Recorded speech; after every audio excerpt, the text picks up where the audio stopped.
शासनाने कर्जमाफीची घोषणा केली खरी, मात्र त्याचा लाभ मिळण्यासाठी शेतकऱ्यांना आणखी काही काळ वाट पाहावी लागणार आहे। कारण पात्र शेतकऱ्यांना ऑनलाईन अर्ज भरून द्यावा लागणार आहे। ही सगळी प्रक्रिया कधी पूर्ण होणार आणि कर्जमाफीचा लाभ मिळणार कधी, असा प्रश्न सातारा जिल्ह्यातील शेतकऱ्यांना पडलाय। राज्य सरकारने शेतकऱ्यांसाठी कर्जमाफीची घोषणा करून 1 महिना उलटून गेला, तरी शेतकऱ्यांच्या हाती काहीच लागलं नाही। त्यामुळे सातारा जिल्ह्यात शेतकरी यंदाही अडचणीत आलाय। तो कर्जमाफीच्या प्रतीक्षेत आहे। मात्र कर्जमाफीविषयी राज्य सरकारकडून रोज नवीन आदेश जारी केले जात आहेत, त्यामुळे शेतकरी संभ्रमात सापडलाय। भाजपच्या सरकारनं केंद्रमाफी केली, कर्जमाफी केलेली आहे। अतिशय फसवी घोषणा ही। मी सोसायटीचा एक विद्यमान चेअरमन आहे।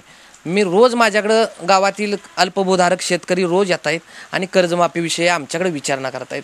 अतिशय या सरकारचा निषेध करावा असं वाटतो। रोज एक नियम बदलत आहेत, प्रत्येक वेळेला वेगवेगळं कारण देऊन शेतकऱ्यांची फसवणूक करण्याचं काम हे सरकार करते असं आम्हाला वाटतंय। सामान्य शेतकरी म्हणून 80-90 रुपये कर्ज आहे सोसायटीचं। आम्ही त्यांच्याकडून जाऊन आलो, भेटून आलो। नुसतं तुम्हाला माफ होईल असं त्यांचं चाललंय।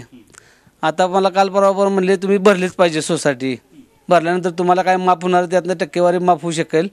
मग सोसायटी आता तुम्ही भरली पाहिजे। आणू कुठं म्हणलं आम्ही, पाऊस नाही काय नाही, सोसायटी भरणार कुठनं, पैसे आणणार कुठून? माझ्या शेती 3 एकर असल्यामुळे माझ्या शेतीत भागत नाही, पण शासनाच्या रूलप्रमाणे, बँकेच्या रूलप्रमाणे मी कुठल्या तरी पाहुण्या पायाकडनं ह्याच्याकडनं आणून ती रेग्युलर व्यवस्थित करू शकतो। आताच दिलासा वाटला होता की शासनानं कर्जमाफी देणार आहे वगैरे, आपलं काहीतरी थोडंफार तरी आपणाला मिळेल। एखाद्या पाहुण्याचं काय घेतलं असेल, काय झालं असेल त्याचं तिला रिटर्न दिलं।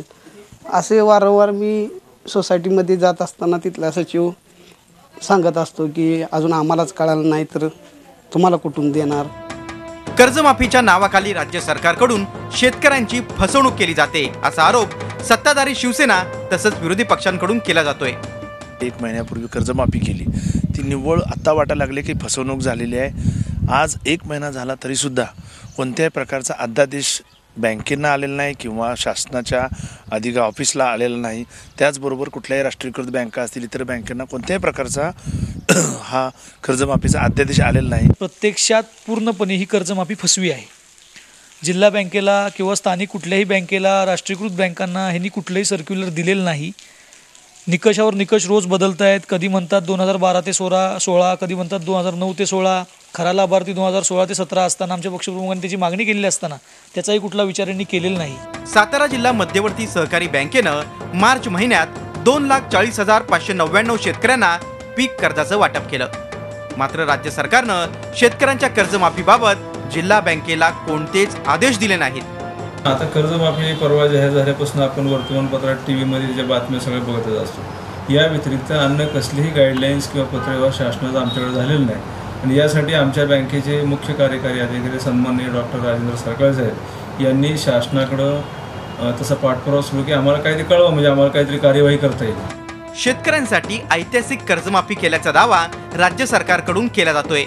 मात्र आता शेतकऱ्यांकडून ऑनलाईन अर्ज भरून घेण्याचा घाट राज्य सरकारनं घेतलाय।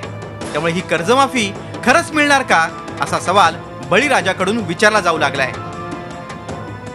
कर्जमाफीची घोषणा होऊन देखील 1 महिना अजूनही शेतकऱ्यांना कर्जमाफी नाही किंवा जिल्हा बँकांना याचबरोबर सोसायट्यांना कोणताही अध्यादेश नाही।